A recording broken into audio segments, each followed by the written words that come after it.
Dear family in Christ, today we celebrate the 27th Sunday in Ordinary Time.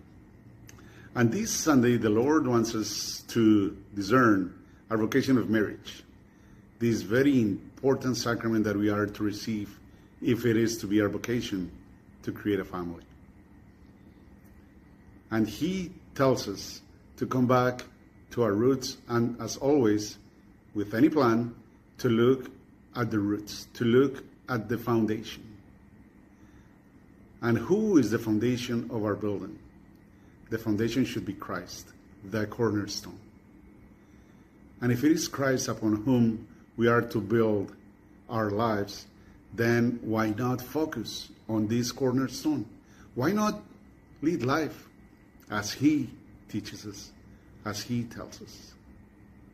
He wants us to keep an order because He teaches us to do everything in order as He did creation. But here we are, in our humanity, trying to do things in a better way according to our own thoughts. And so we leave marriage for later.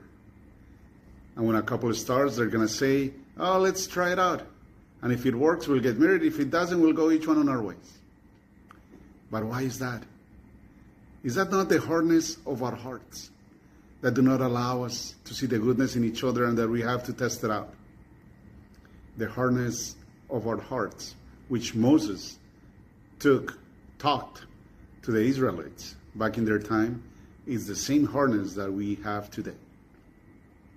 For in marriage, two people, a man and a woman, come as single persons to come and join themselves into only one new flesh, one new person made up of these two. Yet, many of us do not realize that this death to single life is real and is present, and we want to drag on our single life into our married life, and that only brings trouble. Because things do not work the same way. The husband is to bring himself 100% into this relationship with his wife, who's also to bring the 100%. And the two of them together are to build this family upon Christ. So we are not to place anything before that. We are to bring Christ in the center of our lives, in the center of our marriage, as the first and only foundation. But what happens? I would say that we lose trust. And that's why in the gospel we hear that only the childlike will inherit the kingdom of the heaven, and that the children are to come to Jesus.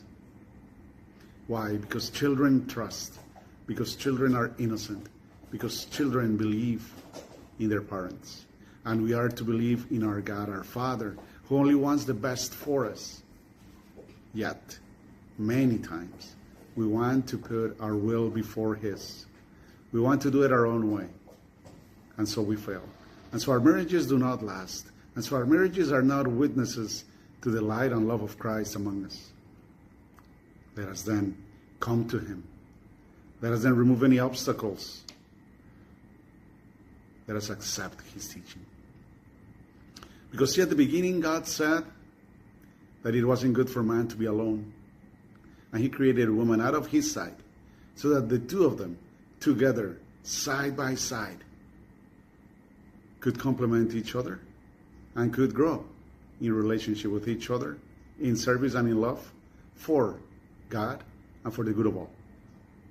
That is our mission in marriage. Then come together, husband and wife. Leave behind your single lives and come together that you may enjoy, that you may experience the love of God between you, that you may become witnesses to His light and to His presence. We are to come to Him with a childlike heart, open, soft, accepting and merciful, not with the hardened heart that Moses talked about. It is only in God that we can have life. And life is the gift He wants to give us. Let us accept it in trust and in humility, and enjoy the blessings that God has for you in your family. Blessings to you all.